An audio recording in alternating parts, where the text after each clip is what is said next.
ပဲပြားချက်လေးလဲစားခြင်းနဲ့အပေါ်ရန်ကျော်မာတင်းတင်းကြီးတွေဖြစ်နေရတယ်လေမကြိုက်ဘူးဆိုတဲ့သူလေးတွေကဒီလိုမျိုးလေးချက်စားကြည့်နော်ပထမအဆုံးပဲပြားကိုကိုချက်စားမဲ့အရွယ်စားအတုံးလေးတုံးလိုက်ပေါ့နော်တုံးပြီးရင်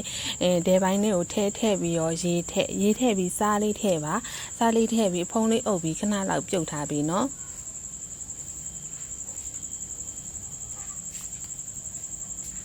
ကဲဒီလိုမျိုးဘွန်းပွက်ပြီးဆိုတာနဲ့ပဲပြားလေးတွေကိုပြန်ဆယ်လိုက်ပါဆယ်ပြီးရင်ကျမတို့ကပဲပြားချက်မှာဆိုတော့ခင်းညင်သည့်ချက်သွန်ကိုလုံးနာအောင်လုံးပါမယ်ပြီးလို့ရှိရင်ခုနစားရည်နဲ့ပြုတ်ပြီးသားပဲပြားလေးတွေကိုထည့်ပြီးတော့ချက်လိုက်နော်အဲ့ဒါဆိုလို့ရှိရင်ကဲပဲပြားလေးတွေကလေနုနုအီလေးနဲ့ပုံမှန်အစိမ်းချက်တလိုမျိုးအပေါ်ရန်ကျော်မာတာတင်းတာတွေမဖြစ်ပဲဝါလို့လည်းအရန်ကောင်းနေအီဆက်လေးဝါလို့အရန်ကောင်းနေပဲပြားချက်လေးရပြီเนาะကျမကလေပဲပြားတွေကပုံမှန် overseas ဝင်နေပဲပြားလေးတွေကနုနုအီတုံလေးလေဒီဘက်မှာကြတော့ကျမတို့ပဲပြားလေးတွေအပေါ်ရန်ကျော်လေးတွေကတင်းနေအဲ့တော့ချက်စားတဲ့ခါကျတော့မာတယ်လို့ခံစားတယ်အဲ့ဒါကြောင့်မို့ဒီ